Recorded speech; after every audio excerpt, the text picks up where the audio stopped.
Quand nous regardons les opportunités de la mission qui sont face à nous, les villes occupent une place importante. C'est là que la plupart des gens de notre planète vivent aujourd'hui. Et c'est là que nous avons le mois d'adventistes du 7e jour. Quelle belle opportunité!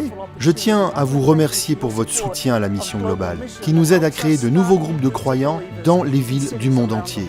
L'offrande annuelle du sacrifice est une opportunité spécifique, chaque année, où chaque centime contribue à la mission globale, afin de soutenir les pionniers de la mission globale, créer des centres d'influence, former de nouveaux groupes de croyants dans des zones difficiles à travers le monde. Je tiens à vous remercier pour vos prières continues, votre soutien financier et votre implication personnelle.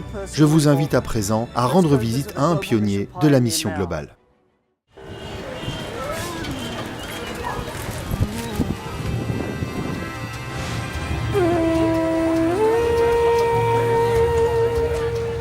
Kamala est une pionnière de la mission globale à New Delhi, en Inde.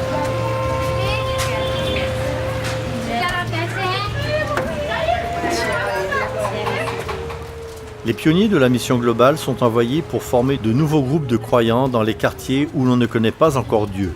Kamala parle la langue, elle connaît la culture, elle se mêle aux gens.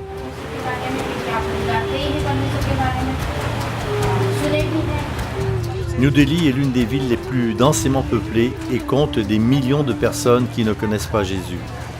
C'est une région difficile pour répandre l'évangile. Au fil du temps, Kamala s'est faite des amis dans sa communauté. La relation qu'elle a établie avec les gens lui ont permis de partager sa foi chrétienne. Par la grâce de Dieu, les gens ont été ouverts au message de l'évangile et veulent en apprendre plus sur Jésus.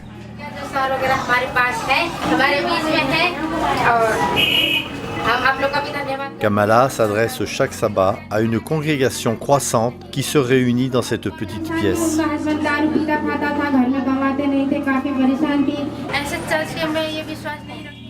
Au départ, il n'y avait pas de groupe organisé ici.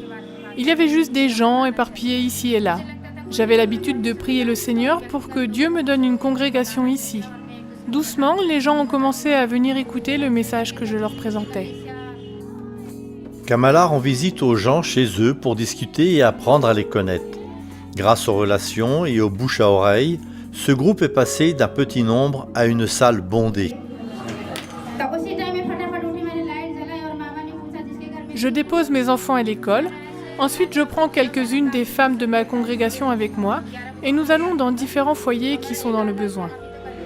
Les gens peuvent avoir besoin de prières, de visites ou d'une conversation parce qu'ils se sentent déprimés. C'est ainsi que je fonctionne. Je fais des réunions en petits groupes, je fais du porte-à-porte, je vais de foyer en foyer et c'est comme ça que les gens apprécient l'église ici. Une des membres qui aide Kamala est Charisma. Elle a découvert Jésus grâce à Kamala. Kamala visitait régulièrement Charisma pour discuter. La mère de Charisma avait été malade et alitée pendant 25 ans avec peu d'espoir de guérison. Comme elle était toujours à la maison, elle les entendait parler de Jésus. La mère de Charisma ne voulait pas que sa fille devienne chrétienne. Elle l'avait avertie de ne pas faire confiance à Kamala.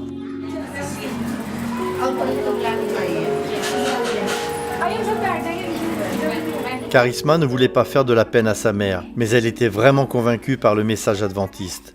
Alors, elle alla à l'encontre des conseils de sa mère et fut baptisée. Elle priait fidèlement pour sa mère tous les jours. Kamala continua à rendre visite et commença à parler à la mère de Charisma du pouvoir de guérison de Jésus. Finalement, la mère de Charisma accueillit également Jésus dans sa vie. Dès qu'elle accepta Jésus dans sa vie, elle put remarcher. Après 25 ans de maladie, elle avait été guérie. La puissance de guérison de Dieu transcende toutes les impossibilités. À mesure que les congrégations comme celle-ci continuent de croître, la population de notre monde s'agrandit elle aussi. Des millions de personnes à travers le monde ne connaissent pas Jésus. Les pionniers de la mission globale travaillent dur pour répondre à ce grand besoin. Merci de prier pour les pionniers de la mission globale, comme Kamala, qui partagent l'amour de Jésus. Merci pour votre soutien à la mission.